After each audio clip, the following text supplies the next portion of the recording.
नमस्कार दोस्तों, welcome to my channel. आज हम अध्याय 5 वंशागति के आणविक आधार के बारे में पढ़ेंगे और इसमें हम बोर्ड एग्जाम को देखते हुए रिवीजन कर रहे हैं। तो हमारा इसमें क्या होगा, परिचय होगा और फिर उसके बाद डीएनए आरएनए की संरचना होगी, डीएनए पैकेजिंग होगी और फिर research for the genetic material और आरएनए का वर्ड्स होगा। अब हम बात करते हैं न्यूक्लियक अम्ल। डीएनए क्या है, पहले अस्थायी होता है। तो न्यूक्लियक अम्ल क्या होता है? सजीव में दो प्रकार के न्यूक्लियक अम्ल होते हैं। एक होता है डीऑक्सीराइबोन्यूक्लिक अम्ल जिसे डीएनए कहते हैं, दूसरा होता है राइबोन्यूक्लिक जिसे हम आरएनए कहते हैं। अधिकतर जीवों में डीएनए आनुवंशिक पदार्थ होता है, कुछ विषाणु में आरएनए आनुवंशिक पदार्थ होता है। आरएनए मुख्यतः वाहक, अनुकूल और उत्प्रेरक अणु का होता है। नेक्स्ट है पॉलीन्यूक्लियोटाइड श्रृंखला। न्यूक्लियक अम्ल आरएनए, डीएनए पॉलीन्यूक्लियोटाइड्स होते हैं। यह न्यूक्लियोटाइड्स का बहुलक होता है। यह न्यूक्लियोटाइड्स के 3 घटक होते हैं। इसमें नाइट्रोजन क्षार होता है, पेंटोज शर्करा होता है, एक फॉस्फेट समूह होता है। नेक्स्ट पॉइंट है न्यूक्लियोटाइड्स के घटक। नाइट्रोजनी क्षार 2 प्रकार के होते हैं, purine, adenine, guanine, pyrimidine, cytosine, thymine और यूरेसिल। डीएनए में थायमिन टी होता है, जबकि आरएनए में थायमिन के स्थान पर यूरेसिल होता है। पेंटोज शर्करा डीऑक्सीराइबोन्यूक्लियर डीएनए में होता है, राइबोज में यानी कि राइबोज आरएनए में होता है। श्रृंखला का निर्माण कैसे होता है? नाइट्रोजनी क्षार प्लस शर्करा से न्यूक्लियोसाइड्स बनता है। न्यूक्लियोसाइड से प्लस फॉस्फेट से न्यूक्लियोटाइड बनता है। 2 न्यूक्लियोटाइड से 3,5 फॉस्फेट एस्टर बॉन्ड बनता है, द्वारा जुड़कर एक न्यूक्लियोटाइड्स बनाते हैं। इस प्रकार एक लंबी श्रृंखला बनती है। श्रृंखला के एक सिरे पर स्वतंत्र यानी 5 फॉस्फेट समूह का 5 सिरा होता है और फिर दूसरे सिरे पर स्वतंत्र 3 हाइड्रोक्सिल OH समूह होता है, जिसे 3 सिरा कहते हैं। जैसे कि इस सिरे में है, जो ऊपर की तरफ फॉस्फेट में 5 सिरा होता है और फिर OH हाइड्रोक्सिल में OH 3 सिरा होता है। अब इसमें जो हमारा शर्करा यानी शर्करा फॉस्फेट एस्टर बांध के द्वारा क्षार और फॉस्फेट बनता है। डीएनए की द्विगुणन यानी कि डबल हेलिक्स संरचना। यह मॉडल जेम्स वाटसन और फ्रांसिस क्रिक 1953 में प्रस्तुत किया। यह मॉडल रोजलिंड फ्रैंकलिन और मैरिस विकलिंस के एक्सरे विवर्त आंकड़ों पर आधारित था। यह इरविन चारगाफ के नियम पर भी आधारित था। डीएनए को यानी पॉलीन्यूक्लियोटाइड श्रृंखला का बना होता है। इसका आधार शर्करा फॉस्फेट का बना होता है। वह क्षार भीतर की ओर होते हैं। दूसरी श्रृंखला प्रति समांतर होती है, जैसे 5 to 3। तो दूसरी यानी कि एक जो 5 to 3 होता है, दूसरा होता है 3 to 5, इस फिगर की तरह। नेक्स्ट है द्विकुंडलीय की विशेषता क्या होता है? दोनों रज्जुकों के क्षार आपस में हाइड्रोजन बांध यानी H बांध द्वारा युग्मित होते हैं और एडेनिन A हमेशा थायमिन से 2 बांध से जुड़ा होता है और ग्वानिन हमेशा साइटोसिन से 3 बांध में जुड़ा होता है। यानी एडेनिन =T और ग्वानिन 3 बांड से जुड़ा होगा, किससे? साइटोसिन से। कुंडली यानी कुंडली का पीस 3.4 nm होता है। प्रत्येक घुमाव में लगभग 10 क्षार युग्म BP होते हैं। 2 क्षार युग्मों के बीच की दूरी 0.34 nm होती है। यानी चारगाफ के नियम की बात करें तो A/T = 1 और G/F = 1। आणविक जीव विज्ञान का मूल सिद्धांत सेंट्रल डोग्मा यानी फ्रांसिस क्रिक ने प्रस्तुत किया था और यह आनुवंशिक सूचनाओं के एक दिवसीय वाह को दर्शाता है। अगर हम डीएनए की बात करें तो प्रतिकृति ये अनुलेखन होता है। mRNA स्थानांतरण यानी कि एक होता है ट्रांसलेशन, दूसरा होता है ट्रांसक्रिप्शन और प्रोटीन बनाता है। पहले डीएनए ट्रांसलेशन करेगा, फिर ट्रांसक्रिप्शन। कुछ विषाणु में यह बदलाव उल्टा आरएनए से डीएनए भी होता है। अब बात करते हैं यूकैरियोटिक डीएनए पैकेजिंग। यानी यूकैरियोट्स में डीएनए पैकेजिंग जटिल होती है। हिस्टोन नामक धनात्मक आवेशित क्षारीय प्रोटीन की आवश्यकता होती है। हिस्टोन में लाइसिन और अर्जिनिन अमीनो अम्ल अधिक होती है। 8 हिस्टोन अणुओं से हिस्टोन अष्टक बनता है। अगर हम देखें 8, तो यहाँ पे 8 हिस्टोन अष्टक है। तो अब यहाँ पे धनात्मक आवेशित होगा तो और न्यूक्लियोसोम्स हैं। ये पूरा का पूरा पार्ट क्या है? न्यूक्लियोसोम है। ऋणात्मक आवेशित डीएनए अवशेषित अष्टक चारों न्यूक्लियोसोम होता है। ऋणात्मक आवेशित डीएनए धनात्मक आवेशित हिस्टोन अष्टक के चारों ओर लिपटकर न्यूक्लियोसोम बनाते हैं। नेक्स्ट पॉइंट है क्रोमेटिन संरचना। केंद्रक में कई न्यूक्लियोसोम मिलकर क्रोमेटिन बनाते हैं। इलेक्ट्रॉन सूक्ष्मदर्शी में डोरी पर मोती यानी बीड्स ऑन स्ट्राइक जैसा दिखता है। क्रोमेटिन संघनित होकर गुणसूत्र बनाते हैं। यूक्रोमेटिन ढीले ढाले बंधे क्षेत्र हल्का अभिरंजित अनुलेखन की दृष्टि में सक्रिय होते हैं। हेट्रोक्रोमेटिन काफ़ी अच्छे से बंधे हुए क्षेत्र गाढ़ा अभिरंजित निष्क्रिय होता है। नेक्स्ट पॉइंट है आनुवंशिक पदार्थ की खोज यानी रूपांतरीय सिद्धांत। ग्रिफिथ का प्रयोग 1928 में एस प्रभेद में उग्र यानी चूहे में प्रवेश कराया जाता है तो चूहा मर जाता है।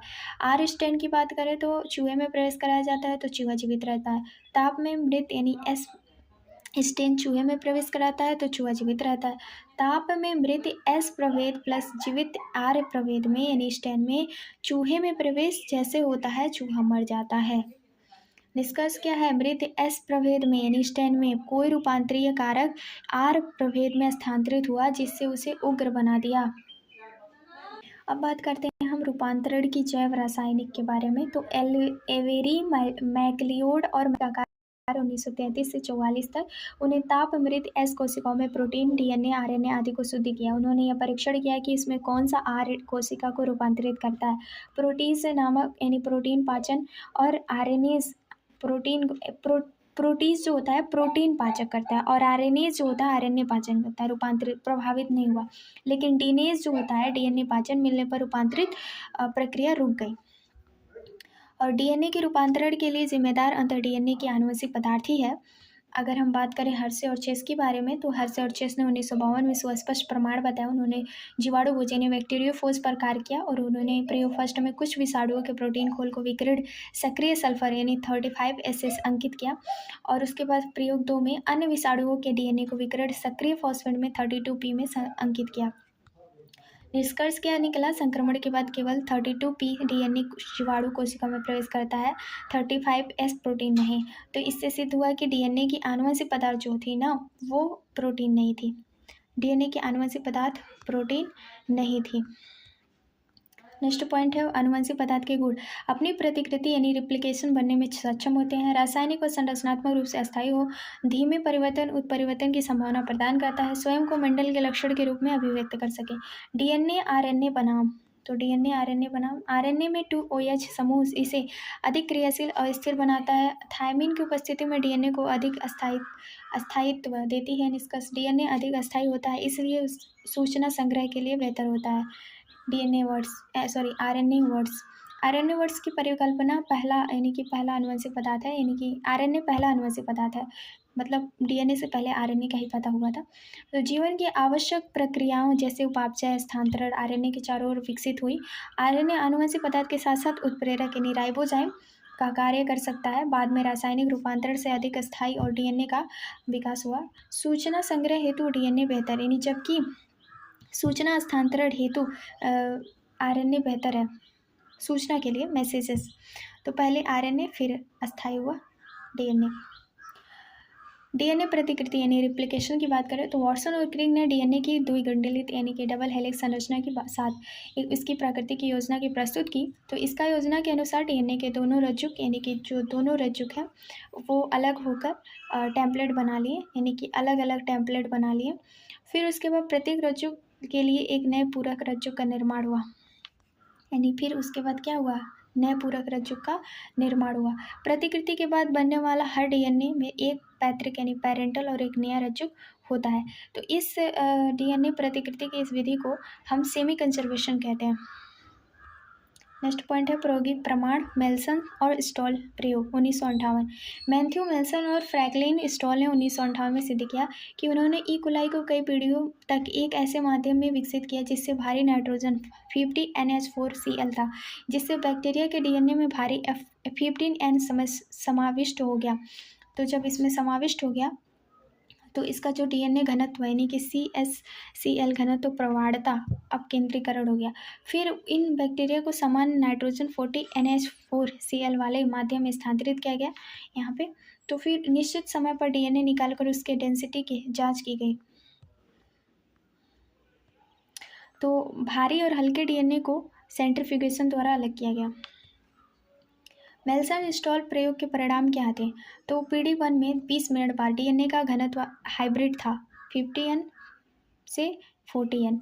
और पीढ़ी 2 में 40 मिनट बाद समान मात्रा में हाइब्रिड और हल्का यानी लाइट डीएनए हो गया, जैसे कि इसमें 50N भारी था, फिर 20 मिनट, फिर F1 पीढ़ी में 20 मिनट हुआ तो संकरित 50 में से 40N हो गया। जब दूसरी पीढ़ी में हल्का 40N था, संकरित हो गया। नेक्स्ट है प्रतिकृति की कार्य प्रणाली और एंजाइम। प्रतिकृति के लिए एंजाइमों के समूह की आवश्यकता होती है, जैसे 5:3 रेशियो। तो इसमें टेम्पलेट बना हुआ है, तो इसे हम कंटिन्यूस सिंथेसिस बोलेंगे। और ये मुख्यतः एंजाइम डीएनए पॉलीमराइज और डीएनए टेम्पलेट पर नए न्यूक्लियोटाइड्स को जोड़ता है, यानी नए न्यूक्लियोटाइड्स को जोड़ने का काम होता है। डीएनए पॉलीमराइज केवल 5:3 दिशा में होता है। इसे हम पॉलीमराइजेशन कर सकता है, बहुलकन कर सकता है। एक ही महत्वपूर्ण एंजाइम जिसे हम लाइगेज कहते हैं, वो जो डीएनए के टुकड़ों को जोड़ता है। डीएनए ट्रांसक्रिप्शन यानी डीएनए के रज्जु में आनुवांशिक सूचनाओं का आरएनए प्रतिलिपिकरण कॉपिंग अनुलेख कहलाता है। यह प्रक्रिया भी प्रिंसिपल ऑफ कंप्लीमेंट्री पर आधारित है। अंतर यह है कि डीएनए के एडेनाइन में, यानी कि डीएनए के एडेनाइन, यहाँ पे एडेनाइन इस तरह में जो दिया है ग्वानाइन सीटोसाइन, एडेनाइन के साथ आरएनए यूरेसिल जोड़ता है थायमिन की जगह। इंपॉर्टेंट पॉइंट क्या है, प्रतिकृति के विपरीत अनुलेखन में डीएनए का केवल एक ही छोटा खंड और केवल एक ही रज्जु की भाग लेता है। क्यों नहीं दोनों रज्जु? तो अगर दोनों रज्जु में आरएनए बनेगा तो दोनों अलग अलग प्रोटीन बन जाएंगे, जिससे आनुवंशिक सूचना तंत्र जटिल हो जाएगा। अनुलेखन यानी ट्रांसक्रिप्शन यूनिट, तो ये 3 तरीके से होता है, प्रोमोटर, स्ट्रक्चरल जीन और टर्मिनेटर। तो प्रोमोटर में होगा तो स्ट्रक्चरल जीन बनेगा, तो 5 से आएगा 3 में, तो 5 से 3 कोडिंग रज्जु बनेगा, फिर टेम्पलेट में 3 to 5 टेम्पलेट रज्जु बनेगा। तो पहले प्रोमोटर, फिर स्ट्रक्चरल जीन, फिर टर्मिनेटर। यह संरचनात्मक जीन के 5 सिरे पर स्थित होता है, यहीं पर आरएनए पॉलीमराइज जोड़ता है। संरचनात्मक स्ट्रक्चर ऐसे हिस्सा प्रोटीन के लिए कोड करता है। समापक, यह अनुलेखन प्रक्रिया के अंत में निर्धारित होता है। जीवाणु में अनुलेखन प्रक्रिया कैसे होती है? इनिशिएशन और एलोंगेशन, टर्मिनेशन, 3 प्रोसेस में होता है। अगर हम इसकी बात करें उन्नायक, तो पॉलीमराइज एंजाइम बनाता है सिग्मा फैक्टर के रूप में, जैसे कि यहाँ पे दिया हुआ है। फिर उसके बाद आरएनए बनता है, सिग्मा कारक यहाँ पे होगा। फिर जब सिग्मा कारक बनाएगा तो RH-O फैक्टर बनाएगा, तो ये समापक हो जाएगा। सुकेंद्रिकी में अनुलेख जटिलताएं, जैसे कि आरएनए पॉलीमराइज के प्रकार, तो आरएनए कम से कम 3 प्रकार के होते हैं। जैसे पोल 1 में आरआरएनए अनुलेखन का करता है, पोल 2 में mRNA के पूर्ववर्ती hnRNA का अनुलेखन करता है, आरएनए 3rd में tRNA का अनुलेखन करता है। और जीन का विखंडन होना, स्प्लाइड जीन क्या कहते हैं? जीन में कोडिंग और नॉन कोडिंग दोनों के तरह कार्य होते हैं, क्रम होते हैं। और एक्सॉन ए कोडिंग अनुक्रम होते हैं, एंट्रॉन ए नॉन कोडिंग अनुक्रम जो बीच में आते हैं। पोस्ट ट्रांसक्रिप्शन प्रोसेस अनुलेखन, तो अगर हम एक्सॉन, इंट्रॉन और hnRNA की बात करें तो इसमें स्प्लाइसिंग होगी। स्प्लाइसिंग ये होगी कि जो हमारा कैपिंग यानी कैपिंग होगा, कैपिंग बनने के बाद इसमें टेलिंग्स होगी, capital A poly A tail बन जाएगा। फिर उसके बाद मेथिल गुआनोसाइन कैप का निर्माण होगा, और फिर परिपक्व मैच्योर mRNA का निर्माण हो जाएगा। आनुवंशिक कोड है जेनेटिक कोड, 4 क्षार होंगे AUGC, जिसमें 20 अमीनो अम्ल के लिए कोड कैसे बनता है? तो एक क्षार में 4 1 = 4 कोड, कम से कम 2 क्षार में 4 2 16 कोड, अभी भी कम है। तो अगर हम इसका देखें तो भौतिक विज्ञान जॉर्ज गैमो ने सुझाया कि कोड 3 न्यूक्लियोटाइड्सों के बने होते हैं, जिसमें ट्रिपलेट कोड कहते हैं, और गणित में 4 3 यानी 64 कोडन या 20 अमीनो अम्ल के लिए पर्याप्त से अधिक है। अगर हम आनुवंशिक कोड की विशेषता देखें तो कोड त्रिक होता है, यानी कोडन ऑफ ट्रिपलेट। 64 में 61 कोडन अमीनो अम्ल के लिए कोड करते हैं, और 3 स्टॉप कोडन होते हैं, यानी स्टॉप कोडन कितना होता है? 3 होता है। और अमीनो एसिड में जो कोड करने वाले होते हैं वो 61 होते हैं। असंग यानी एम्बिगिजियस जो होती हैं, असंग विशिष्ट, एक कोडन केवल एक ही अमीनो अम्ल में कोड करता है। और डिग्रेनेट यानी कुछ अमीनो अम्ल में से अधिक कोडन द्वारा कोड किए जाते हैं। यूनिवर्सल कोड लगभग सभी जीवों में, बैक्टीरिया से लेकर मनुष्य तक समान होता है। AUG के दोहरे क्या होते हैं? यह मेथोनाइन को कोड करता है, यह प्रारंभिक कोड यानी इनिटिएटर कोडन के रूप में कार्य करता है। उत्परिवर्तन और जेनेटिक कोड, एक या दो क्षरों के जुड़ने और हटने से पूरा रीडिंग फ्रेम बदल जाता है। सामान्य वाक्य में राम हैज़ रेड कैप, तो यहाँ पे राम हैज़ रेड कैप में एक अक्षर बी जोड़ने पर राम हैज़ ब्रेक DCA आगे का अर्थ बदल जाएगा, है ना। फिर उसके बाद दो अक्षर BI जोड़ेंगे, दो अक्षर जोड़ना है, तो जब BI जोड़ेंगे तो वो यहाँ पे हो जाएगा राम हैज़ बीर DEDCF, अभी भी गलत है। तो अगर हम तीन अक्षर जोड़ेंगे बिग जोड़ने पर, Ram has big red cap, reading frame वापस सही हो गया। तो यहाँ पे तीन या तीन के गुणज में क्षार जोड़ने या हटाने में रीडिंग फ्रेम आगे अनुपरिवर्तित हो जाता है।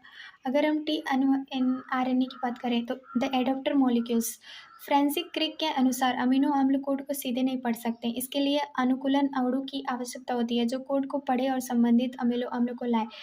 यह अणु tRNA ट्रांसफर RNA और इसके दो मुख्य सिरे पर होते हैं। इसके कार्य के महत्वपूर्ण हैं, जैसे कि यहाँ पे अगर हम देखें तो अमीनो अम्ल के कुछ छोड़ हैं जो स्वीकार एंडेड, यानी कि अमीनो एसिड रिसेप्टर एंड होता है 3 रेशियो, यहाँ अमीनो अम्ल जुड़ता है, कहाँ जुड़ता है तो यहाँ जुड़ता है।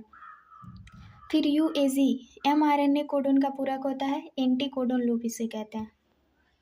स्थानांतरण ट्रांसलेशन, स्थानांतरण क्या होता है, ट्रांसलेशन, तो यह वह प्रक्रिया जिसमें अमीनो अम्लों के बहुलकन में पॉलीपेप्टाइड प्रोटीन का निर्माण होता है। अमीनो अम्लों का क्रम mRNA में पाए जाने वाले क्षारों के अनुक्रम पर निर्भर करता है। आवश्यक घटक यानी राइबोसोम्स इसे प्रोटीन फैक्टर भी कहते हैं। आवेशित tRNA, चार्ज tRNA, रेसो tRNA जो अपने संबंधित अम्लों से जुड़ जाता है। अगर हम प्रतिक्रिया के चरण की बात करें तो इनिशिएशन, इलोंगेशंस एंड टर्मिनेशन, तीन प्रोसेस होते हैं ट्रांसलेशन में।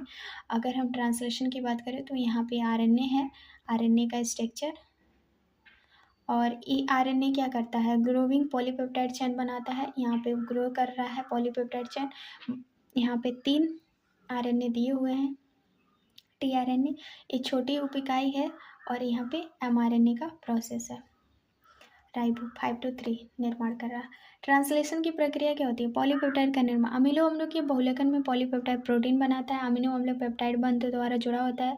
चरण 1 में अमीनो अम्ल का सक्रियण यानी कि ATP की उपस्थिति में अमीनो अम्ल सक्रिय हो जाता है। tRNA का आवेशन यानी सक्रिय अमीनो अम्ल अपने सजातीय tRNA से जुड़ जाते हैं। इस प्रक्रिया को tRNA का अवशेषण यानी चार्जिंग या tRNA अमीनो एसिलेशन कहते हैं, क्योंकि जो ATP होता है वो ऊर्जा के लिए बहुत आवश्यक होता है।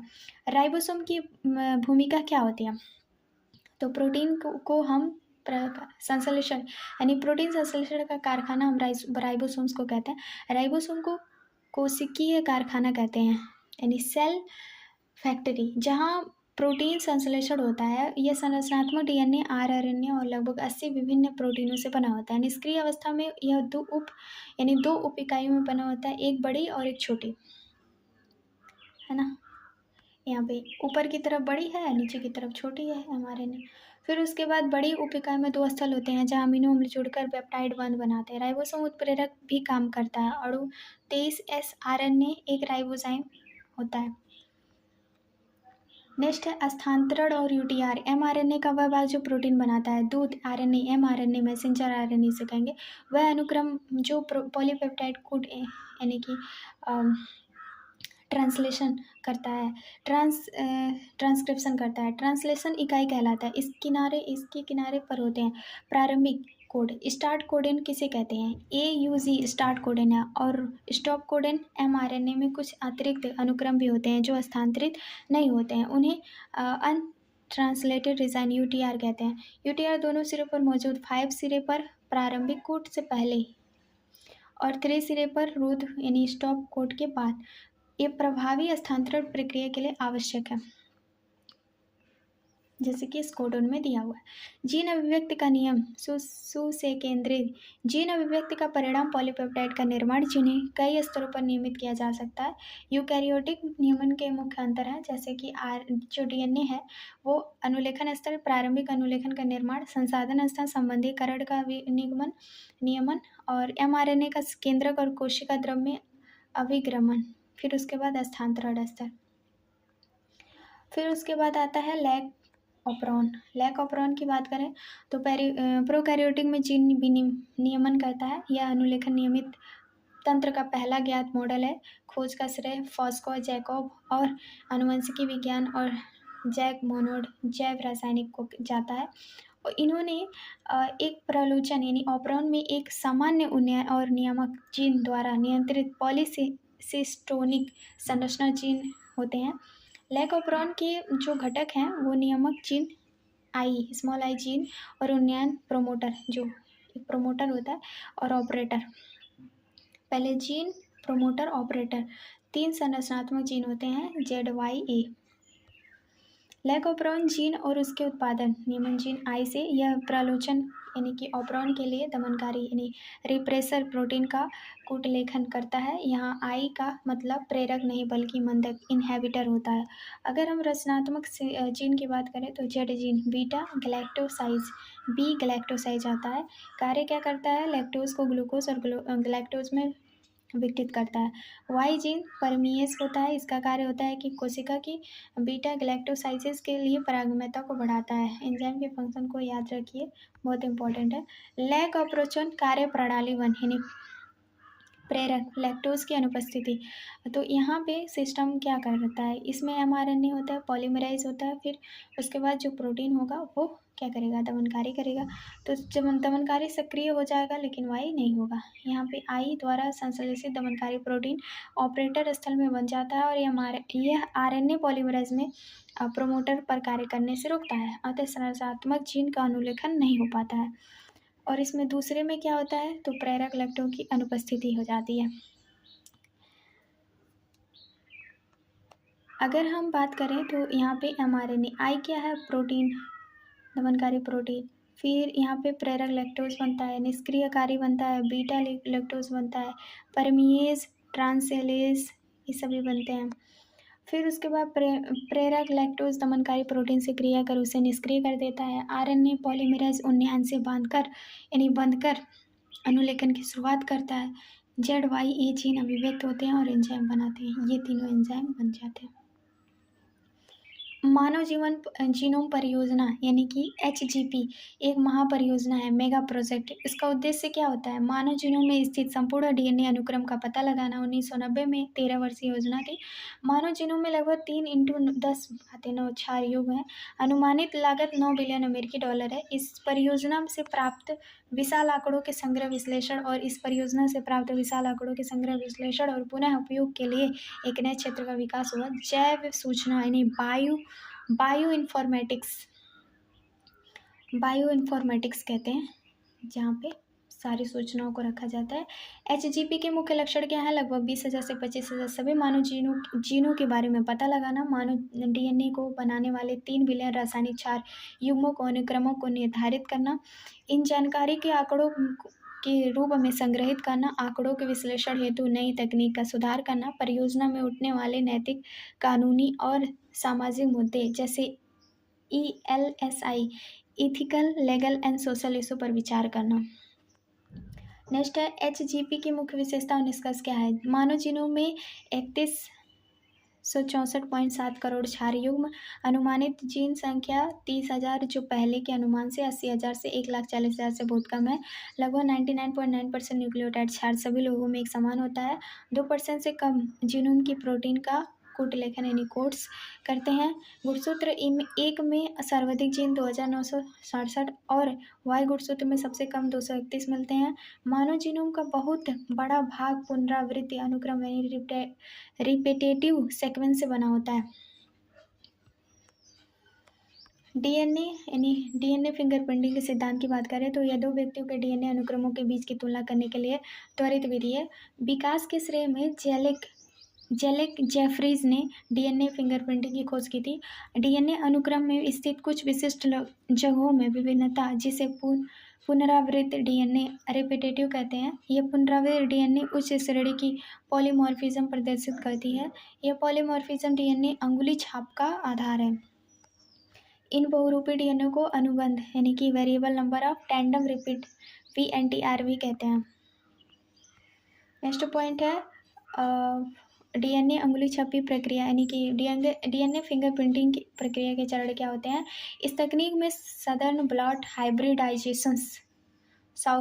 हाइब्रिडाइजेशंस का प्रयोग किया जाता है। इसमें विकिरण चिन्हित VNTR को प्रोब के रूप में प्रयोग किया जाता है। पहले क्या किया जाता है इसमें, पहले किया जाता है डीएनए का विकलन आइसोलेशन, फिर प्रतिबंधन रिकॉम्बिनेंट डीएनए न्यूक्लियोसिस द्वारा डीएनए का पाचनडाइजेशन होता है, फिर इलेक्ट्रोफोरेसिस द्वारा डीएनए खंडों का सेपरेशन करते हैं, फिर डीएनए खंडों का झिल्ली पर ब्लॉटिंग करते हैं, स्थानांतरण उसे हम ब्लॉटिंग कहेंगे। चिन्हित VNTR प्रोब का प्रयोग कर संकरण यानी हाइब्रिडाइजेशन करेंगे। फिर उसके बाद स्विकरणीय चित्रण द्वारा संकरित खंडों का पता लगाएंगे, ऑटो रेडियोग्राफी करेंगे। फॉरेंसिक जांच पृथक परीक्षण भी कहते हैं इसको। डीएनए फिंगरप्रिंटिंग की विशेषता क्या है, अपराध स्थल में संवेदन A और B में मिल जाता है। स्विकरणीय चित्रण से प्राप्त एक्सरे फिल्म पर विभिन्न आकार की पट्टियां दिखाई देती हैं। ये पट्टियां किसी व्यक्ति के डीएनए का विशिष्ट प्रारूप होती हैं। चित्र में स्पष्ट है कि संघनित B और डीएनए प्रारूप अपराध स्थल में मिले डीएनए में मेल खाता है। यह तकनीक समरूपी यानी आइडेंटिकल जुड़वा को छोड़कर जनसंख्या में कहीं भी दो व्यक्तियों में भिन्नता दर्शाती है। Thank you for watching videos. Thank you, give me feedback. Thank you.